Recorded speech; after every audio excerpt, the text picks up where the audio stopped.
Hello, ladies and gentlemen. I am the Omni viewer, and I got me the Kaiju from the upcoming 2025 Superman movie, upcoming as of this point anyway. This is the only little bit of merchandise from that movie that I decided to pre-order because, hey, it's an original Kaiju. I'm just curious about it. Plus, with McFarlane Toys actually breaking into doing Kaiju toys recently, as opposed to just the same old superhero stuff over and over, thought it'd be interesting to see how they did with this, as well as just examine this guy as a Kaiju design. Now, this thing still doesn't have a name. Even if you look on the little trading card that comes with it, it's simply called the Kaiju. And that's what the case is on the box and everything. So, rather than just keep calling it the Kaiju, I'm going to call this thing SK for the remaining of the video. That's short for Superman Kaiju.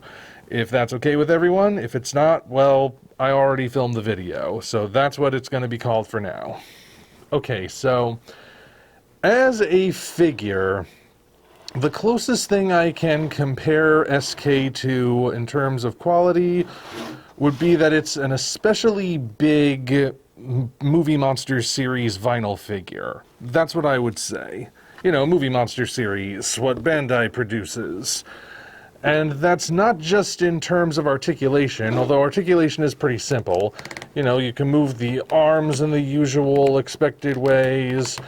The head can turn like this, but it can't look up and down or anything. There's some rotation at the torso. The tail can move simply by virtue of the fact that it comes detached. But otherwise, you can't move the legs, and that's pretty much it. No jaw articulation or anything. And that's pretty standard for the Movie Monster line, you know. They also have the simpler limb rotation. Although, even with Movie Monster, articulation can vary. This Rebirth Gamera, for example, you can only move the hands like that. You can turn them around, you can't exactly do much else. And you can move the tail. This 1991 classic Rodan figure doesn't move at all. Still looks good, though.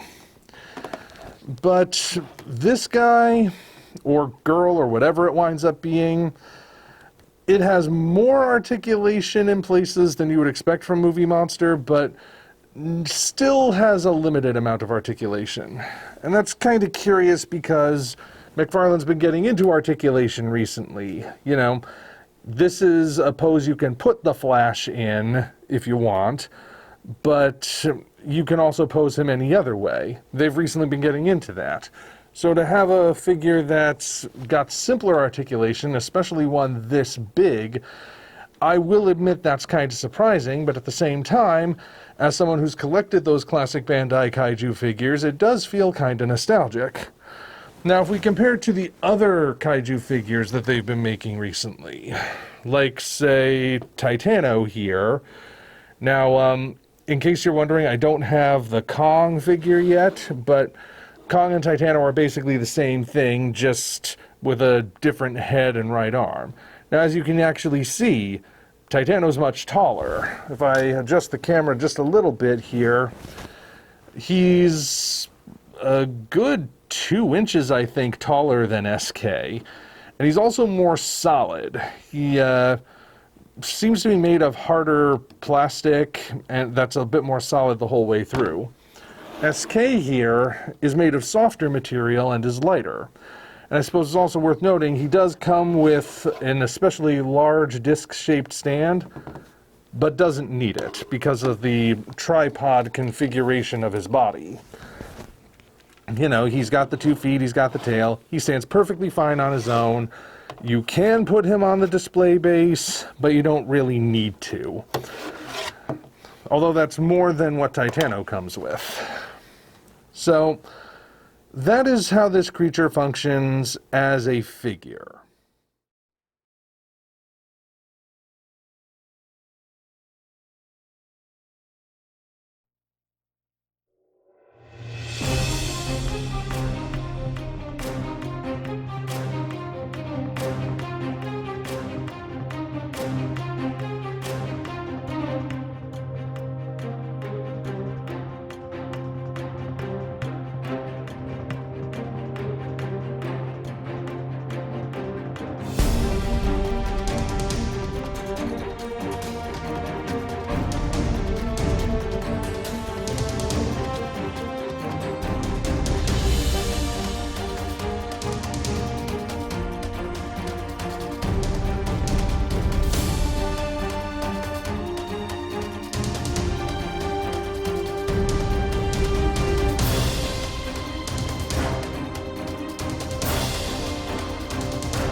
Okay, so now that we've established how it is as a figure, how is this as a monster? Because this is an original kaiju we're dealing with here. Even if SK doesn't have a name just yet, it's still an original monster with an original design. And the first thing that comes to mind when I see this guy is Ultra Series. This looks like he could have stepped out of classic Ultraman. In fact, one of the first monsters I would think to compare him to is Naranga, or maybe one of the other Baragon repurposes, like Gabora or Pagos, but Naranga in particular, I think, was the first one that came to mind. And he does look like he's got that classic sort of humanoid stance, though more gorilloid, with the arms being longer than the legs and everything. Of course, the main thing that sets him apart here is the head, which appears to be based on an axolotl. And I will say it is close to being too ugly. I mean, it's supposed to be ugly, of course, but when I say close to being too ugly, I mean, even when you have a creature design that's supposed to be ugly in universe, you don't necessarily want it to be that ugly in real life. Sort of like when you make an annoying character, you don't want the character to actually annoy the audience, because then you've done your job too well. Think Frankenstein, for example. Any adaptation of Frankenstein, the Frankenstein monster is the ugliest thing in the world. But when we look at him from the audience perspective, we might think, okay, don't want to meet him down a dark alley, but it's a good design. It's interesting looking. Now, what is it that makes me think he's almost too ugly? Well, most of it comes down to SK's face right here, where he's got those really wide spaced eyes, and if I turn him to the side, you can see that bit of underbite. It's clearly meant to make him look kind of weird and ugly-ish. And it's not that I'm completely repulsed. I think it's just that he's right on the cusp of not having an appealing design. Overall, though, it is not an unappealing design. One of the best kaiju designs I've ever seen? Maybe not, but he's definitely interesting looking. Again, with these little things coming out, again based on the axolotl. The color scheme looks good. His tail has a nice little curvature to it here. Overall, it's not a bad design. So, and I will also say that when I've seen footage of the monster in the trailers, he does look better in motion. I've never really thought that that the design was too close to being ugly until I got the figure. And maybe that's just because of something the figure's doing, I don't know.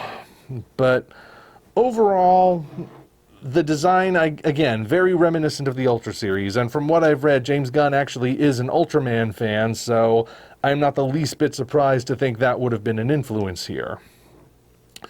But that's all I can say about him as a design. As a figure, again, kind of similar to your movie monster series kinds of figures, just a little bit bigger, as you can see.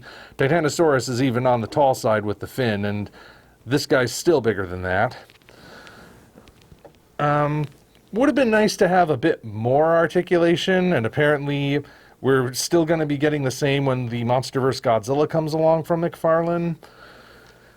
But, as a start, I guess it's okay. And I've also heard that apparently McFarlane might not be partnering with DC much longer, which I don't know if that's 100% true, but if they wanted to start branching off into kaiju figures, this does give me some hope that he would actually be good at it. I mean, he also did pretty well with those smaller Pacific Rim figures. But other than that, we have to wait a little while to see how this monster plays out in the movie itself. Will SK actually be a kaiju worthy of getting his own little sub-fandom? Only time will tell in that regard.